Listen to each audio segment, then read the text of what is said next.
Live from the 607, it is the Ocho Duro Parlay Hour, where we're talking sports locally and nationally. Why don't you join in the conversation with the hashtag ODPH? Here we go.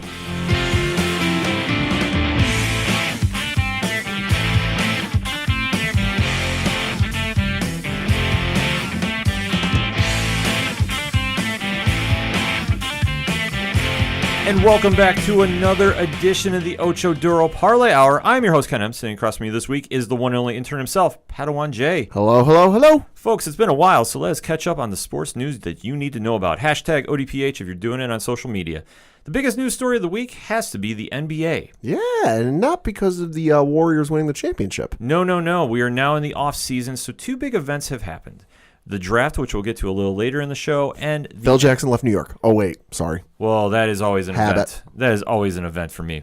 But more importantly, the NBA awards were last night as we were taping on Tuesday, and kind of surprised in some areas, a little debate, if you will. Yeah. Pat, what do you got for the breakdown of the awards? So we'll start at the bottom and work our way up. Of course, the NBA Sportsmanship Award, of course, given to the player who does the most for his community and the area involved, went to the Charlotte Hornets' Kemba Walker. So congratulations to him. Congrats on that. That's an awesome award, too. Yes. NBA Coach of the Year, of course, we've talked about this man before, and just the travesty that was the situation for why he got fired and given everything he had done for the team that year, went to Dwayne Casey of the Toronto Raptors. Yeah, this one is got to be bittersweet because he's done all he can turning Toronto into a force in the East. And a force in the East, the number one overall seed with some dude named LeBron James in that same conference, and with Boston playing as well as they were.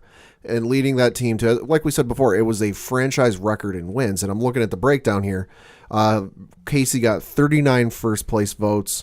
Second place was Quinn Snyder of the Utah Jazz, who received 21 first place votes. Brad Stevens was in third with 23 first place votes.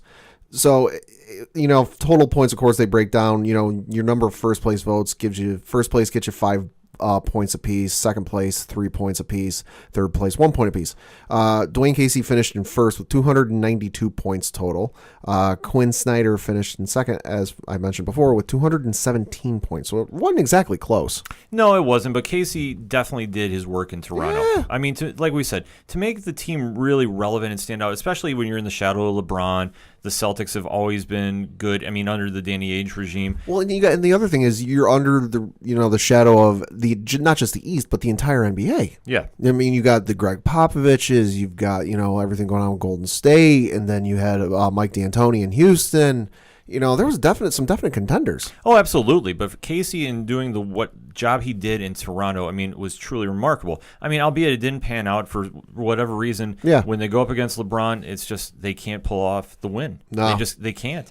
And for Casey to lose his job about that, it's tough, but he did land up in Detroit, which him and Blake Griffin next season. That ought to be interesting. Yeah, I think that Detroit is going to be a team on the rise to watch for next year. Oh, yeah, don't sleep on them. No, definitely not, because especially the free agency coming, not saying they're going to make another big move or not, but I wouldn't doubt it, because especially when you have a great coach in place, that'll motivate some players to go somewhere where they didn't really register before. Yeah. Next award. Moving on, the NBA Most Improved Player went to the Indiana Pacers' Victor Oladipo.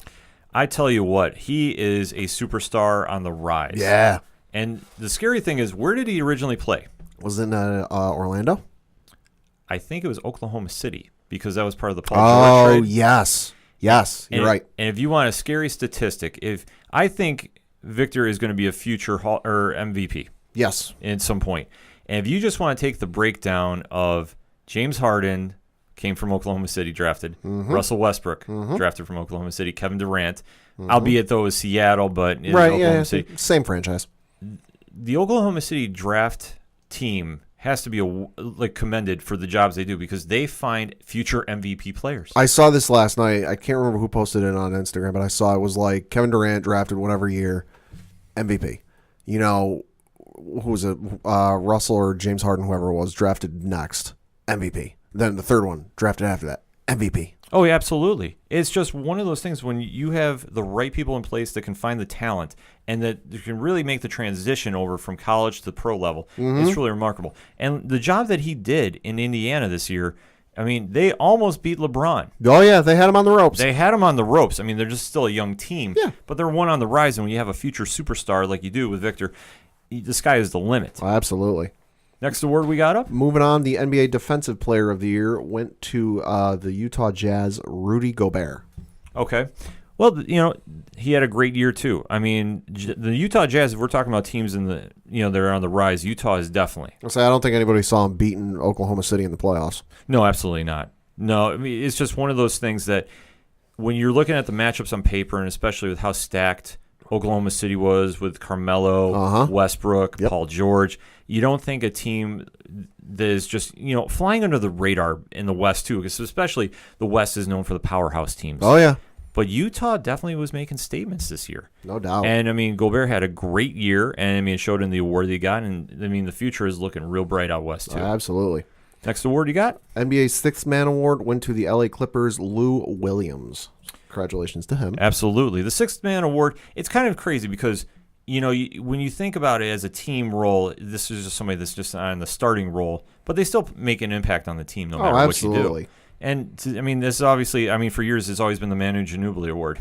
Yeah, for a lot of years it was. Yeah, he would just win it, but it also shows that the team is not based around your starters, it's based around your whole unit. Yep. And when you can have guys that come off the bench and can contribute, you have a winning franchise mentality going on. It's always good to have that guy come off the bench. Maybe you're not having the hottest start. Maybe you're a little touch and go here and there. But it's always good to have that guy coming off the bench who can just, start that fire, spark that inferno that really gets you going. Yeah, and you need that because if you don't have that and you're just relying on your starters, when they're not clicking, it's going to make for long, long nights. Oh yeah, and if you got a guy who can come out, make it a little bit of fun, keep guys a little loose, all of a sudden, all right, let's go. Yeah, because especially if you even want to take a look, why has Golden State been as good as they have been in the run they've been on? Bench play. Yeah, their bench play. Without Iguodala and Sean Livingston, are they even getting close? No. Without Iguodala, I know the games where Iguodala didn't play was very suspect and very kind of iffy. Yeah, it was very iffy and very suspect, and it's just one of those that as you're watching, you really need to see about where, if they're having bad nights, who's picking up the slack. Yeah. And you can just look on that team. Without the bench players, yeah, you could see that they would struggle in the playoffs, and it'd just be a deep run. So what you got from the next award? So next award, we're going into the two big ones, the ones that most people care about, ones that most people pay attention to. Not that the other ones are less important, but these are the ones that, these are at the top of the headlines. Mm-hmm. NBA Rookie of the Year went to the Philadelphia 76ers, Ben Simmons. Now this one is highly debated, and I think I'll bring this question up to Pat. In your opinion, who was the Rookie of the Year? Donovan Mitchell. I agree. Simmons had a great year. Don't get me wrong. No, yeah. But he had a little more talent around him. Oh, yes. In a weaker division. Yes. What did we say? A weaker conference, rather, should I say. What did we say heading into, the NBA season? Don't sleep on Philly. If they can stay healthy, they're going to run through people. Yeah, and that's the thing. With that team being on the rise and trusting the process, the expectations are a little higher, and especially in the East, that they were playing great. We're not going to talk about the playoffs because I don't want to say the game that Ben Simmons scored 2 points, something like that. Yeah, that's kind of irrelevant because this is all based on regular season. But for Mitchell, though, he led that team. He was. I don't want to do the comparison. How LeBron was a sole player and he had role players around him, because I don't think that is the case in Utah. No. But Mitchell was the one that stepped up, and he is their franchise. He is the guy right now. Mm-hmm. He has good role players around him too. But when you're talking about the divisions you're in, and the West is stacked. Yeah. No matter where you go. The weakest team in there is Sacramento, but they're going to be a team that's going to scrap with you no matter what. And when you take a look at the divisions you're in for Utah, and especially as you saw in the playoffs, them being in Oklahoma City, it showed that when you have somebody that's leading a team, they should get the award. Now, granted, we're talking playoffs and regular season, but to get to the playoffs and especially flying under the radar and having a great season like he did, Mitchell, I thought, deserved it. I had no idea the Utah Jazz were even in the playoffs until it was getting into crunch time in the series against Oklahoma City. I'm looking at the vote totals here. Ben Simmons received 91st place votes. Donovan Mitchell received 11, and then the point total ended up being Ben Simmons 481 to Donovan Mitchell's 323. Yeah, it's just one of those situations that it's a catch-22, because you can't really argue that Simmons isn't worthy of it because he is. Yeah. But I'm just saying if I'm doing the eye test and I'm looking at it, I'm going, okay, we have one player that's on a very good team. He's surrounded by a little better roster in Philly. And he is, slowly emerging as a superstar in his own right. So, I mean, to Simmons get the award, sure. But when I'm looking in comparison to somebody that has, a lesser talented offense around him, and not to say, I mean, it's not saying Utah is a slacker team by any means, but just looking in comparison, Philly is just a better team at this point.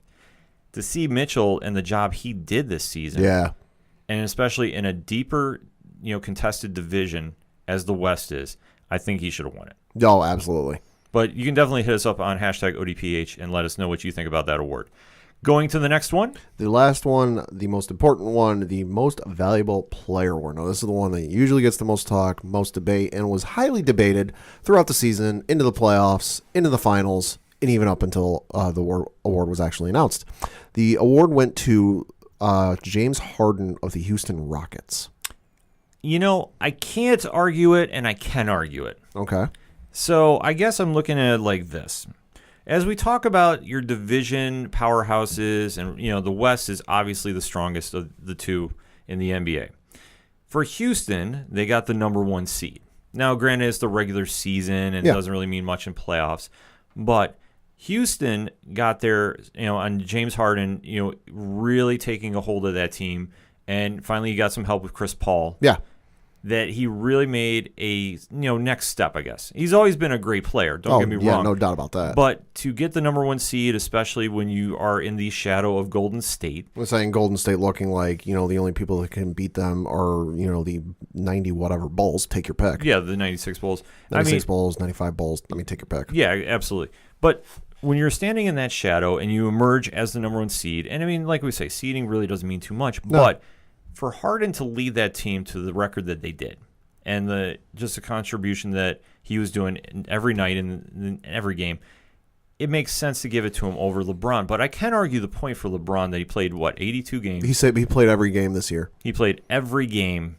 And when you factor in the preseason, it was like 100-something. Yeah, you want to factor in that. But also take a look at he's in the weaker division. And I guess that's where it ultimately stems for me.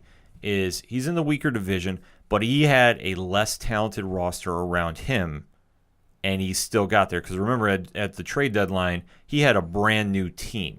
Right. And he wielded them to get to the playoffs. And he was lights out this season. He played arguably his best year.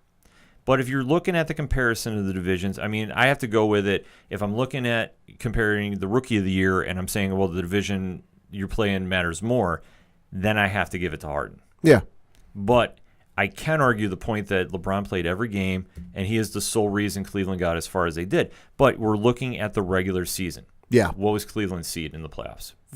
Something like that, yeah. 4, 6, something. Yeah. They were low. Yeah, by and large, yes, LeBron was the most valuable player on that team. Let's not, mince words.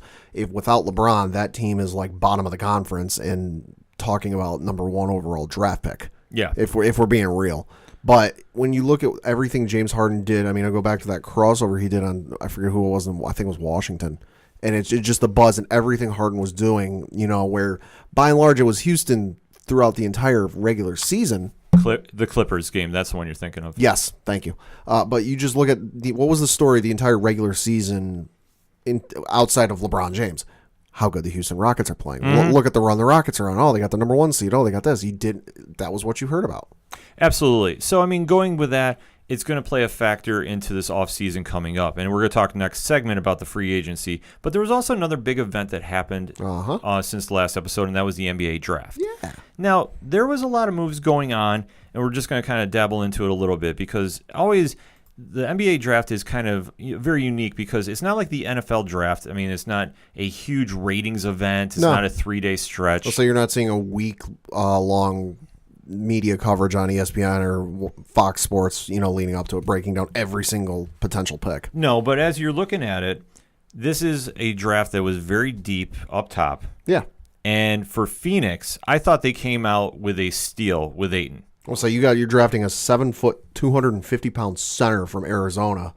You can't go wrong with that in my mind. No, you can't. And especially for Phoenix being on the rise with Devin Booker, that is a almost Shaq, Kobe-like team up they now have. Oh, yeah. If you can get that guy on the perimeter who can shoot, who can create some plays, create some shots, great. If you can get that guy down low who can just bump and move guys out of the way and really enforce his will, you're looking even better. Absolutely. So I think they came out, I mean, not just because they had the number one pick, but I thought that they had a great draft. Marvin Bagley from Duke went number 2 to Sacramento.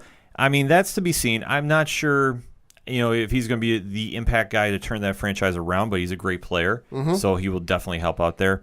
But then it's like when I say with the NBA draft, it's always unique because there's always trades. Oh, my Lord, out the wazoo. Yeah, all over the place.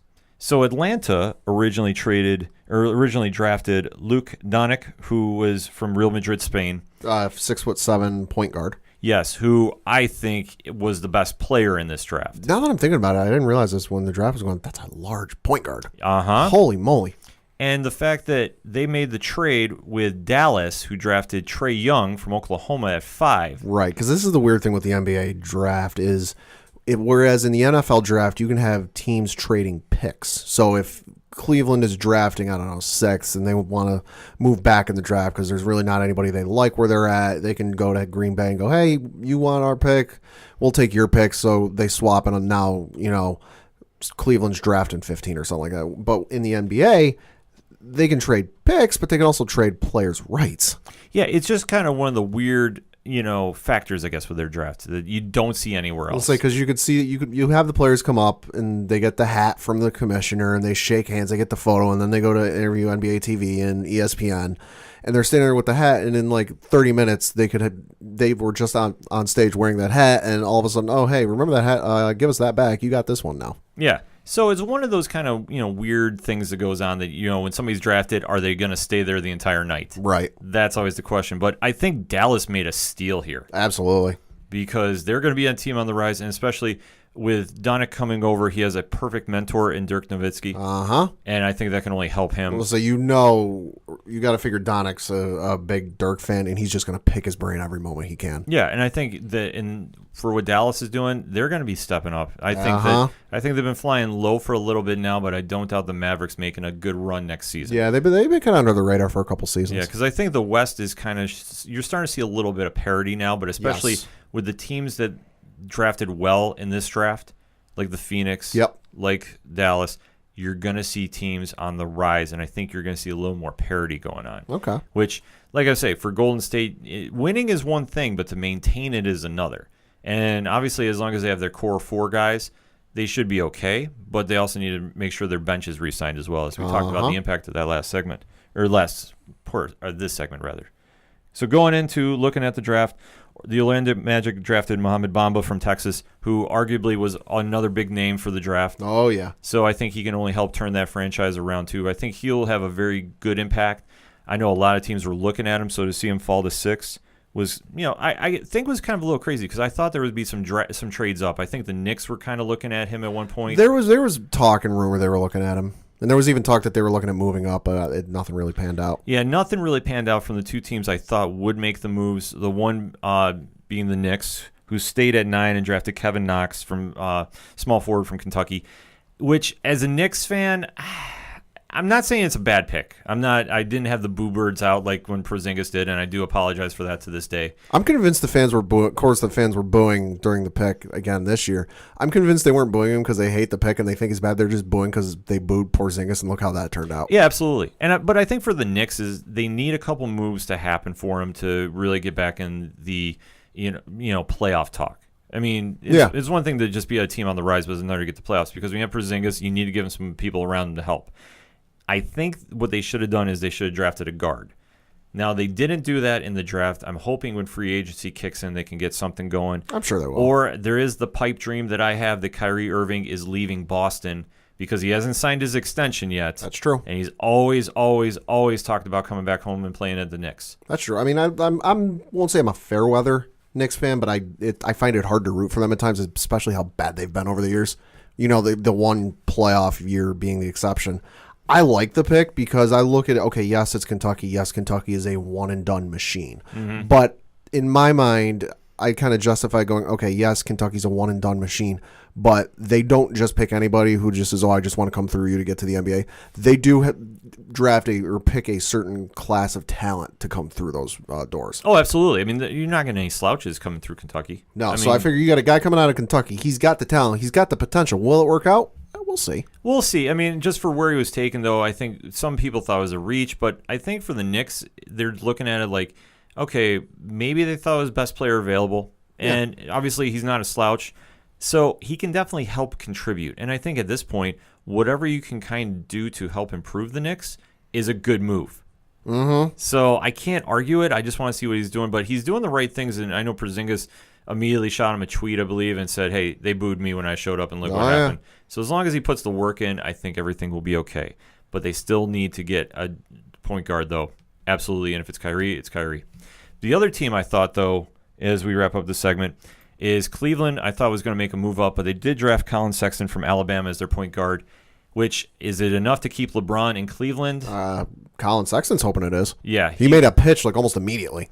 Yeah, he made a pitch about it, but I don't know if it's going to be. But we're going to be talking about that next segment about where LeBron and Kawhi and everybody's going. But in final thoughts about the NBA draft. A lot of interesting picks. Can't wait to see where they go and where things go from here. Absolutely. It's one thing about the draft. It's a wait and see, but I think a lot of teams made the right moves, especially Phoenix. But let us know what you think of the NBA draft. Hit us up on that hashtag ODPH. We're going to take a quick break. We'll be right back. Hey, this is Brian Wolf from Fair City Fire. You are listening to ODPH, the greatest podcast in Binghamton. Woo!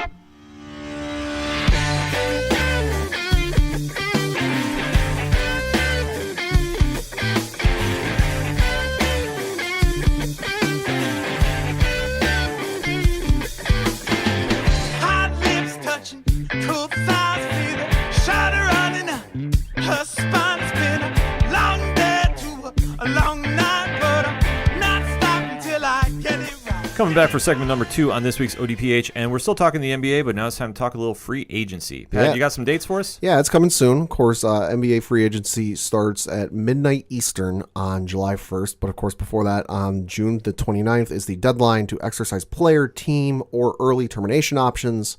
July 6th is at noon is the moratorium ends, which basically means the teams that can sign and trade and they can be made official. And then July 13th is the deadline to withdraw qualifying offers to restricted free agents. But of course, the big date, July 1st, midnight. And that one is going to have a lot of movement. And I would not doubt that we start hearing a lot of potential moves, like officially potential moves. Mm-hmm. But I think you'll start hearing it maybe around July 4th, like some certain ones going down. So the thing of it is there will be a lot of moves this offseason, but I don't think any of them happen until one certain domino falls. Yes, and that is LeBron James. Yep. Now, there are a lot of speculations of where he could go.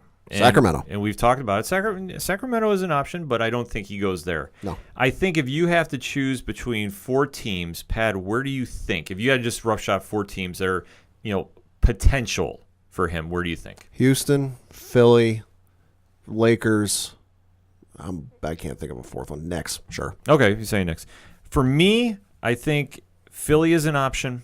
I think the Lakers are an option, even though I don't think it's a good one, and I'll explain why. The Cavs are still an option, and don't think that it's all said and done that he's going to leave right away. I do think there is an outside shot he does go to Houston.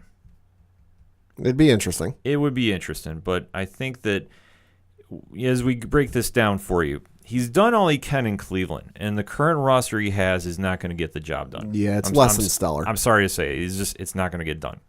So for him to stay in Cleveland, there needs to be some more pieces added to the puzzle. Mm-hmm. Now, if I'm looking at the other free agents on the board, Paul George is the first one that comes to mind. Yep.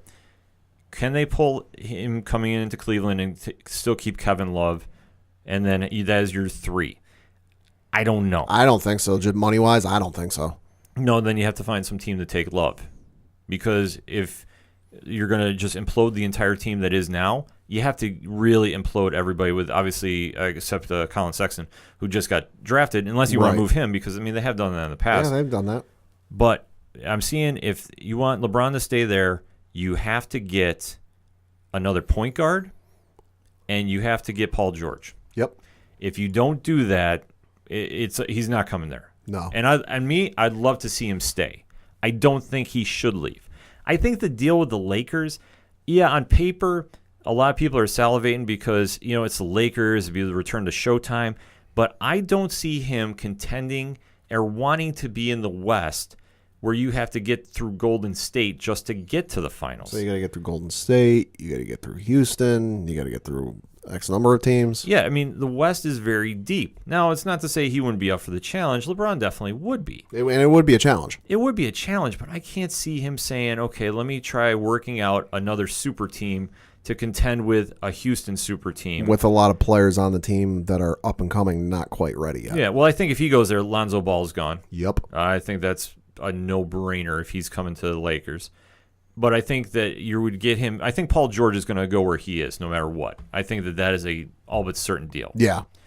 So to get him to the Lakers, you got to implode that roster too.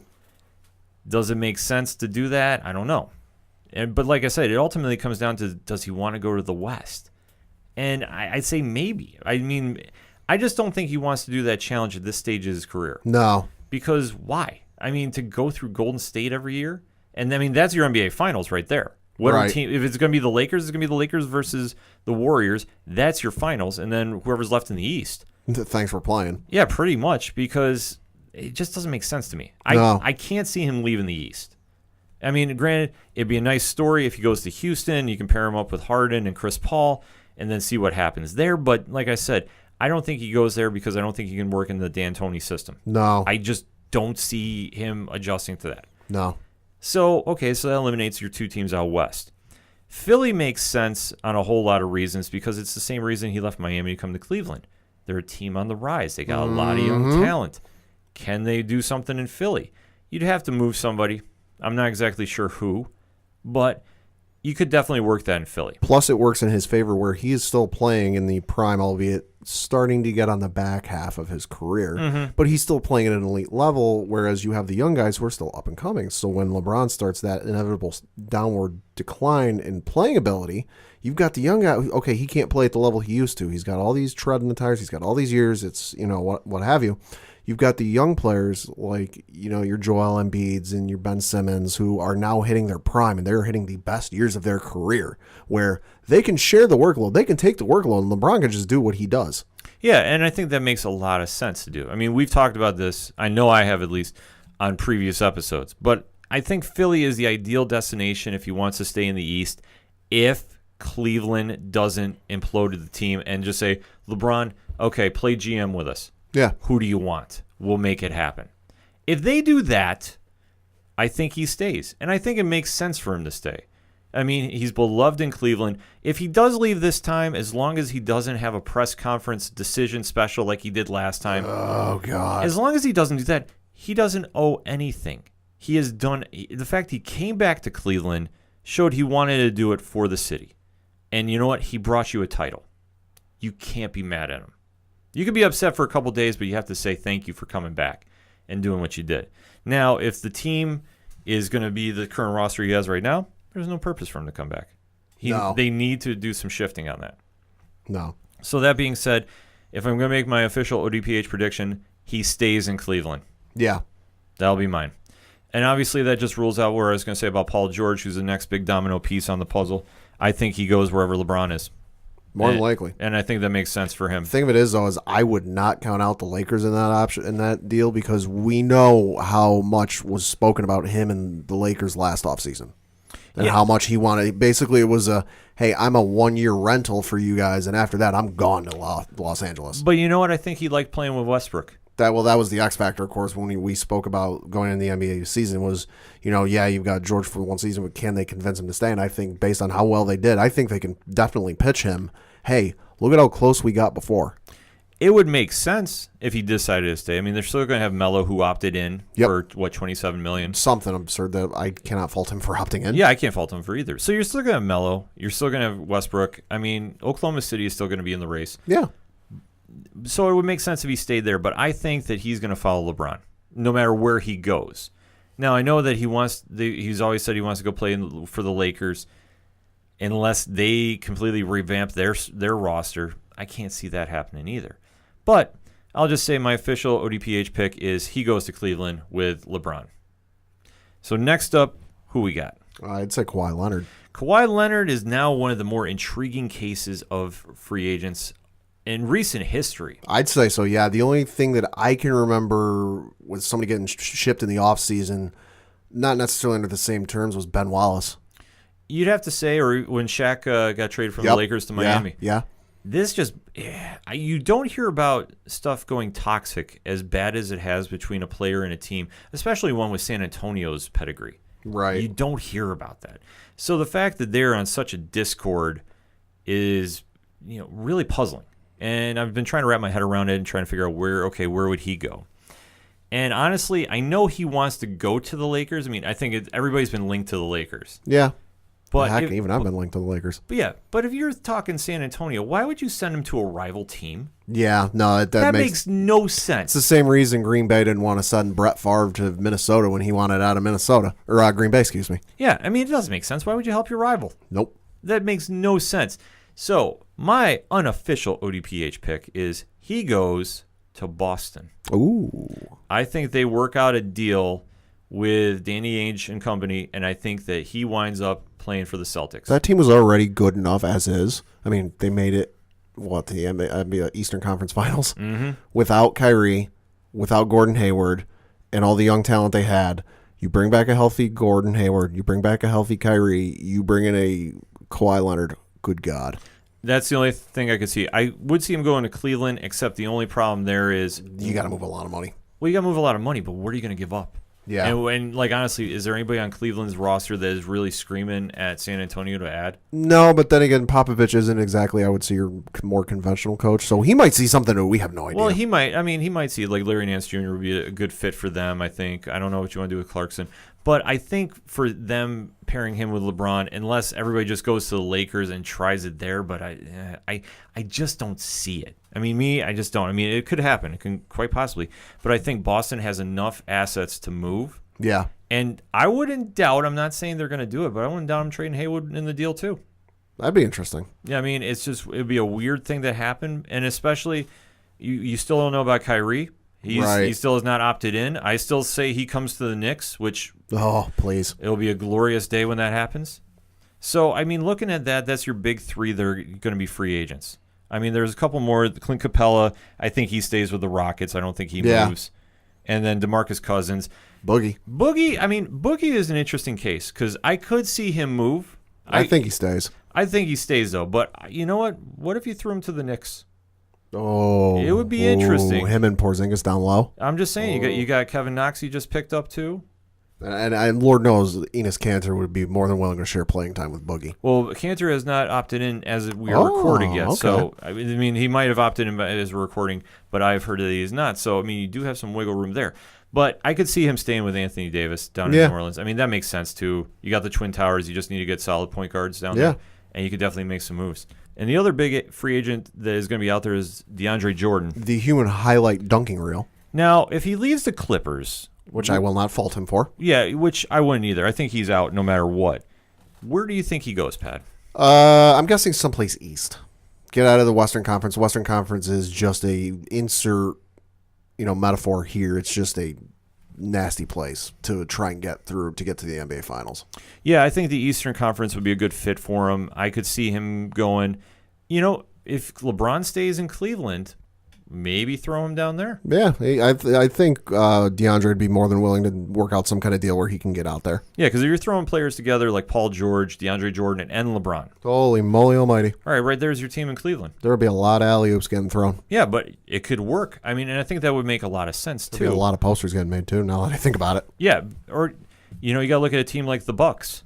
Yeah. In Milwaukee. I mean, pair him with Giannis. Oh, that'd be good. Because you got to give him some help if you want to keep him in Milwaukee. Yeah. No, yeah, you do. So, I mean, that would make sense there. And, I mean, there's always the Knicks, but we're always just going to say that because we're Knicks fans. Yeah. But I think him going to the East would make a lot of sense. And I'll even say I think he goes, my unofficial prediction is he joins Milwaukee. Okay. That'd be real interesting to watch with him and Antetokounmpo down low. Yeah, and I mean they could always pick up a guard. I mean I think Isaiah Thomas isn't going to be staying in LA, especially if there's all the moves happening. Let's say if the Lakers are talking about adding everyone short of the unicorn in New York. Yeah, then I think he's gone. And you know what? I wouldn't doubt that maybe Isaiah winds up in New York. He'll do like a 1-year deal somewhere, I think. Probably. Yeah, I don't see him going anywhere long term. It's probably going to be a 1-year deal someplace. Yeah, and I could see him going out east and just restarting there. Because there's a lot of different teams that could use help from a lot of veteran all-stars. I mean, a lot of teams need point guards. Yeah, and as always, you can see the point guard position is always one that's very coveted for a reason, because that is your tempo maker for your offense. Uh-huh. And I know a lot of teams out east could use it, and especially for players that don't want to go up against Golden State. Not saying for a competitive reason, but if you're looking on your roster and you don't think you can make it. We'll say when the ultimate goal for any player in the NBA, I don't care what they say, is to make it to the NBA Finals and win. Little hard to get to at least the first half of that goal when you've got the Golden State Warriors. Yeah, it's just the age we're in right now. Golden State, you can't fault them. They're doing a heck of a job out west. But let us know what you think of the NBA free agents. Where do you think they're going to wind up? We're going to take a quick break. You're listening to the ODPH. It's a heartbreak, soul-shaped radio attack. Taking 4 steps forward, no steps back. Hey, this is Vince the Common Man Citoy, local MMA fighter, telling you to keep on listening to the ODPH, the 607's up-and-coming newest podcast.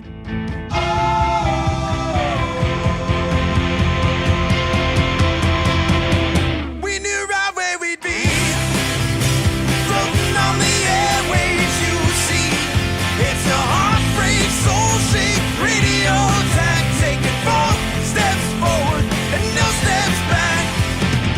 We knew right where we'd be. Coming back, talking a little NHL action here on the ODPH. And since our last episode, the NHL draft has happened. Okay. So there's a lot of moves happening, especially as Blue Shirt Nation, as we are here.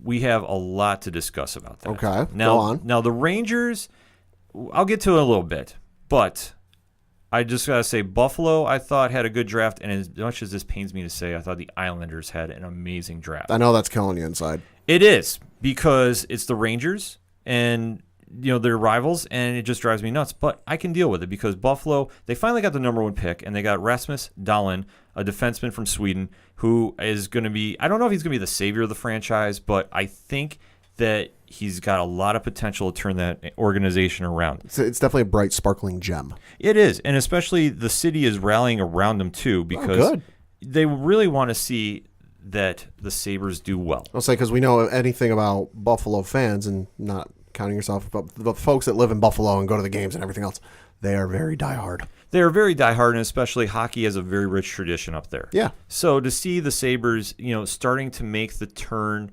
and is Dahlin going to be the guy? I think he's got the potential. Yeah. But I think it's a lot to throw on somebody. This isn't like a Sidney Crosby or an Alexander Ovechkin type player.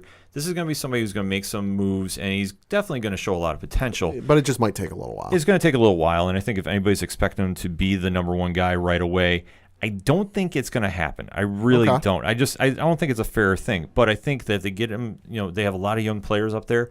They can really make some moves and do that.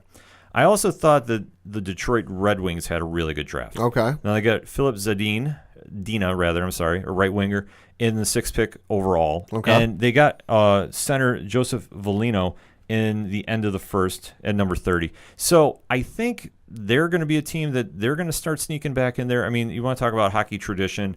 Detroit has had a very rich one. Oh, yeah. So to see them on the rise is going to do it.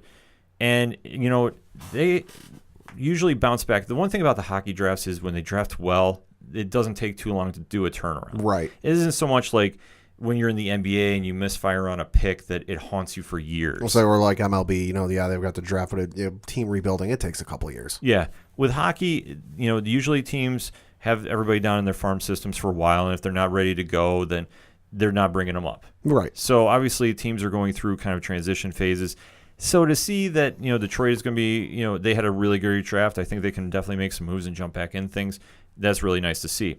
But now we got to get to my Rangers. Okay. Now, at the time they were picking at number 9, they had somebody by the name of Oliver Wahlstrom fall in their lap. Okay. Right winger, a heck of a shooter. You can find some stuff as him as a kid on YouTube or Google if you search it. A phenom, if you will, and they passed on him. Oh, boy. To say I was not happy with this idea is an understatement. But they got Vitaly Krasdovov. I hope I pronounced that right. A right winger who has a lot of potential. Okay. Now, is it the one I think we could have got him later? That's my only argument with this. Sure. I think we could have got him later in the draft, and we could have got Wahlstrom. And I think that would have been an immediate impact help to the Rangers. Right. Now, are you thinking this is kind of like a Kevin Durant, Steph Curry type situation where they got passed on and they're going to regret it later? Maybe. Because I think they're putting a lot of pressure on Vitaly now to be the guy. Because when you let a guy like Wahlstrom go, who now has joined the Islanders, Oh, boy. who took him 2 picks later, which I was sitting there just screaming at the TV. And they got Noah Dobson, too, as a defenseman. I mean, I thought the Islanders actually had the best draft of everybody. Wow. And, I mean, they've been doing some moves. I know that the big news for the NHL, if we're talking free agents, not the LeBron James level type, Right. but John Tavares is a free agent. Oh, and he's okay. been linked to at least 5 teams. I know the Rangers were rumored, but unfortunately he has. I've heard that they are not one. I know that Dallas, San Jose, Toronto, and the Islanders are in the mix. I don't think the LA Kings are anymore. I know Tampa Bay is in there as well. I might have already said that. I don't know. No, you didn't. All right, I'm losing track because I know there was like a laundry list of teams. And for Tavares, I mean, this has to entice him to stay. Right. Because they made some moves. They got Barry Trotz, who just led Washington to their Stanley Cup, is now on the bench for the Islanders. Which is surprising to me of everything. It is, but it's one weird thing with hockey is I know that with their coaches they do have a lot of movement. Right. So to see him jump ship or not get re-signed, that was the more puzzling thing because he just led you to a cup. Yeah, that was what confused me. Is like I got the notification on my phone, which I don't get a lot of hockey notifications on my phone usually. But I saw the head coach of the Washington Capitals isn't coming back, and I'm like, wait, they just won. Yeah, they just won, but the Islanders, I tell you what, they made some moves. And like he just won the title for the first time in that franchise's history, if I'm not mistaken, which to me is like give the guy a key to the city. It is. And, now I'm saying that if you want to talk about a team that's going to do a quick turnaround, they're going to be one. Probably. They are. I mean, they just have to get a little better with goaltending, in my opinion, which, I mean, I'm probably going to hear some stuff on social media, but that's my opinion. If they can get a little better, and if you can keep Tavares there with Wahlstrom. Oh, boy. I don't even want to think about it. Oh, boy. To me, that is going to be like a Crosby-Malkin type deal. That's going to be haunting you for years. It is. I mean, it's not to say that the Rangers didn't have a great pick with Vitaly, but I think we could have got him later. I really do, because they had 3 picks in the first round. Okay. So I don't know. I don't want to say they reached for him because the kid's got talent. There's no question. Yeah. He's got talent. But I just think that with Wahlstrom there, they should have taken him there. So you're not picking a kid at that point in the draft if, we like the name.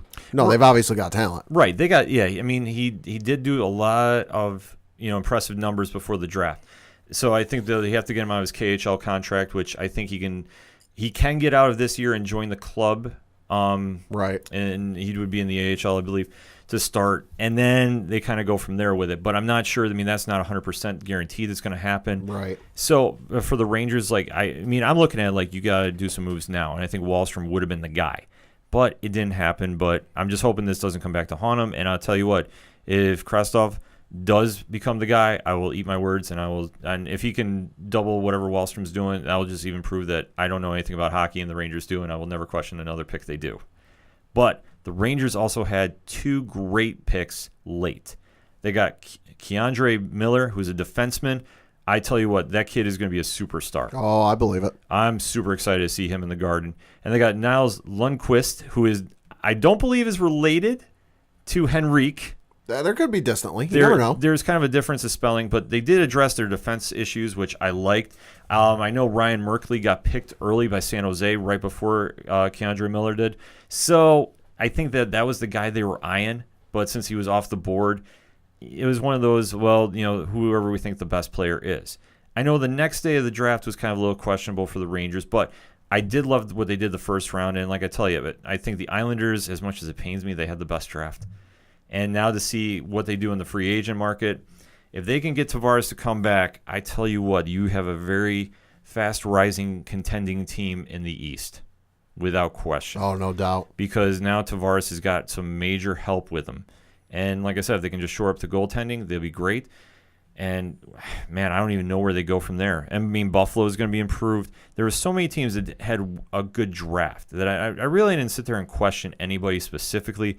I mean, there's some moves that obviously, when you're playing armchair GM, you kind of go, I don't know about this one, I don't know. But I did think that there was some steals in the draft. And like I said, the Rangers, I think, made a good move at 9, but it wouldn't be the one I would do at 9. Right. I think if they could have got him later, or maybe traded up from where they were drafting, I believe, at 22, I think that would have been a better move. But overall, though, I think a lot of teams did some help for their cases. I know San Jose did. I mean, Merkley is a heck of a kid. I mean, he's got a little maturity issues, but he's still young. I believe he's like 18, 19. Something like that, yeah. But he has great ice vision, so I think he'll be setting up a lot of stuff. And you take a look at the free agency market. I mean, I think the biggest name that came back was Ilya Kovalchuk. Yeah, that surprised the you-know-what out of me. Yeah. I mean, holy moly, talk about a name from 15 years ago. Well, yeah, I mean, he has been gone from the league, I believe, 5-6 years. I'm not looking at a computer right now to check. But he's been gone for a while. He's out with the Kings. 3 years. Yeah. And I'm looking at it going, the Kings really need somebody with speed.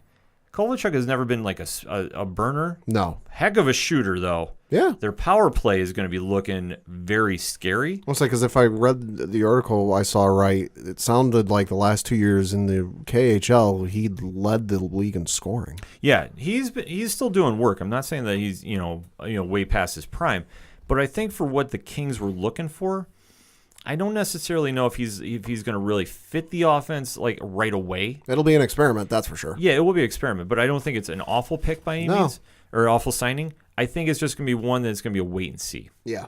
But I think it definitely shored up their power play, though, and I think no doubt there. That's going to help them a lot. And now we kind of wait to see where the rest of free agency goes for the hockey teams coming forward. And I tell you what, it's going to be a fun time to watch in the offseason. No doubt. Because I think we're already, how do you like this stat? We're already less than 100 days away from the first puck dropping. Holy moly, that's fast. Yeah.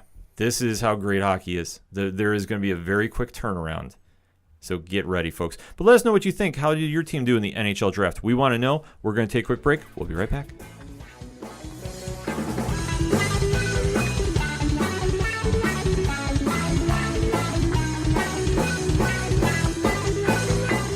Hey, I'm Mike Pappy from Rye Bread, and you're listening to the ODPH.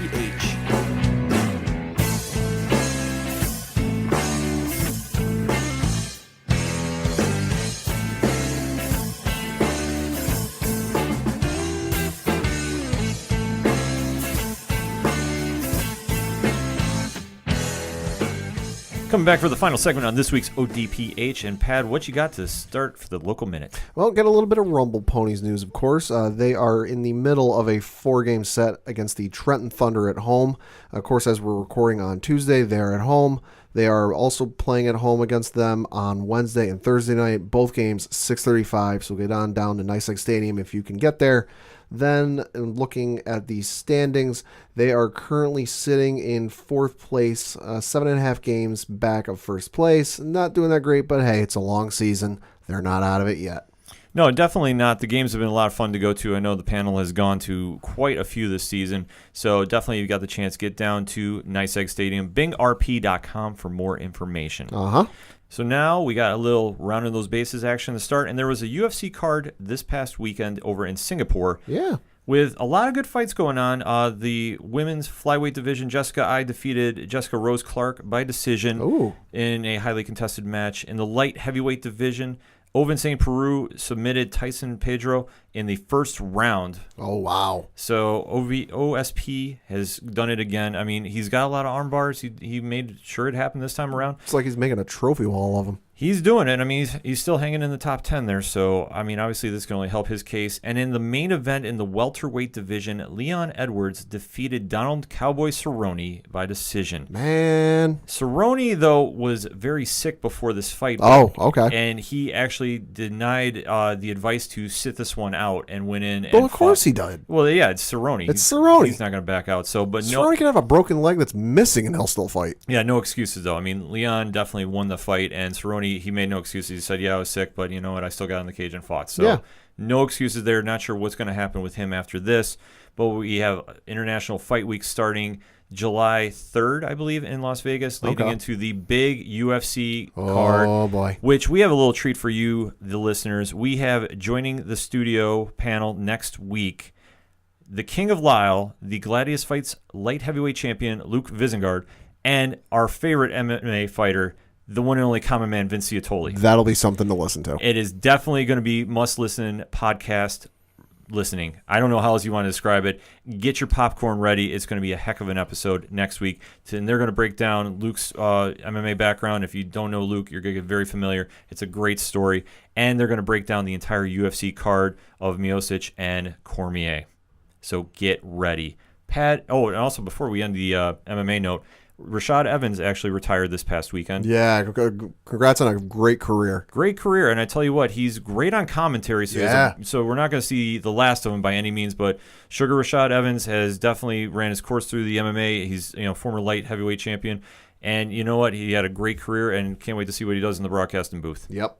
So, Pat, what you got to take us home with? Well, I'm going to be rounding those bases quite literally. Of course, the MLB All-Star Game is coming up in about 2 weeks or so. So here's a little All-Star ballot update, looking at the American League, leading vote getter. I'll be reading out just the leading vote getter at each position. Catcher is currently Wilson Ramos of the Tampa Bay Rays.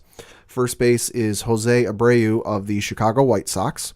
Second base is Jose Altuve of the Houston Astros. Shortstop is Manny Machado of the Baltimore Orioles. Third base, Jose Ramirez of the Cleveland Indians. Outfield is Mookie Betts of the Boston Red Sox. Mike Trout of the Los Angeles Angels of Anaheim. In one, Aaron Judge of the New York Yankees. And then J.D. Martinez of the Boston Red Sox is leading the DH vote getting. Switching over to the National League, again, I'll just be reading the top vote getter as it stands for each position. Buster Posey from the San Francisco Giants is leading at catcher. Freddie Freeman of the Atlanta Braves is leading at first base. Ozzy Albies of the Atlanta Braves is leading at second base. Brandon Crawford from San Francisco is leading at shortstop. Nolan Arenado is leading at third base. And then for the outfield, you've got Nick Markakis from Atlanta, Matt Kemp from the Dodgers, and then Bryce Harper leading from the Washington Nationals. And of course, the All-Star ballot voting closes July 5th. So if you want to get out and vote for your favorite player, make sure they're in there. Go to MLB.com to fill out your vote getting. I think you can vote like an absurd amount of times a day. You definitely can. It's worth checking out. I mean, obviously, if you're a fan of the Major League Baseball teams that you follow, you got to vote your players in. It's also something fun to see because, when you're a kid and you're playing the MLB video game, whatever your choice is, ultimately there's going to be at least one playthrough where you put like the best player at each position on your team. I know I've done it, guilty. So this is ultimately like a kid's fantasy when you're playing video games. It's the best player at each position playing against each other. Yeah, I mean, interleague play has kind of watered it down, but there's still something about the Midsummer Classic that you just can't describe. Yeah, exactly. So it's definitely worth checking out.